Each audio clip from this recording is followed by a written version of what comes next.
Halo semuanya, perkenalkan nama saya Ahmad Ghazali dengan NIM 24102112100112. Di sini saya akan menjelaskan tentang konsep asas legalitas dan pasal-pasalnya dan contoh penerapannya. Asas legalitas adalah prinsip yang menyatakan bahwa seseorang hanya dapat dihukum jika ada aturan hukum yang telah diterapkan sebelumnya. Dengan kata lain, suatu perbuatan tidak dapat dianggap sebagai kejahatan dan tidak bisa dikenai sanksi pidana jika belum ada undang-undang yang mengaturnya. Prinsip ini dikenal dengan istilah lain, belum delictu labuna sine lege bonali.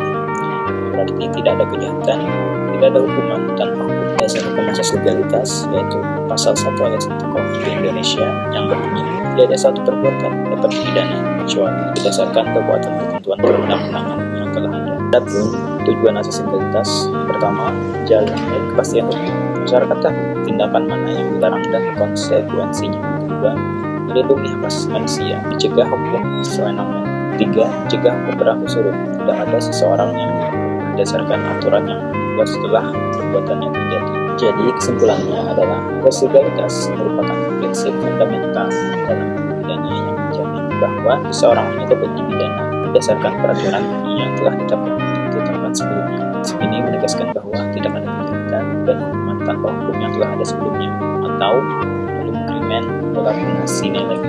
Adapun tujuan asas legalitas, pertama, menjamin kepastian hukum, kedua, melindungi hak asasi manusia, dan ketiga, mencegah hukum berlaku surut. Adapun contoh penerapan asas legalitas yang telah terjadi, contoh 1, sebelum UU ITE disahkan pada tahun 2008, di mana aturan khusus yang mengatur tentang penghinaan atau pencemaran baik melalui media elektronik.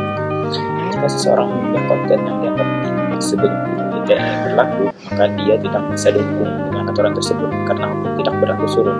Atau lex previa, penerapan asas legalitasnya yaitu ketika undang-undang ITE mulai berlaku, seseorang hanya bisa dihukum jika melakukan pelanggaran setelah undang-undang tersebut diundang. Jika ada kasus sebelum itu, maka tidak bisa diproses berdasarkan undang-undang ITE. Contoh kedua, dalam KUHP lama, peninggalan kolonial Belanda ada beberapa pasal yang dianggap tidak sesuai dengan prinsip hak asasi manusia, seperti pasal tentang penghinaan presiden. Padahal dari Mahkamah Konstitusi menghapus pasal tersebut karena dianggap bertentangan dengan kebebasan berpendapat. Penerapan legalitasnya yaitu setelah pasal tersebut dihapus, seseorang tidak bisa lagi dihukum berdasarkan aturan tersebut. Jika ada yang dituduh melakukan penghinaan setelah pasal tersebut dihapus, maka tuduhan tersebut tidak dapat diproses karena hukum harus tertulis dan jelas atau ex scripta.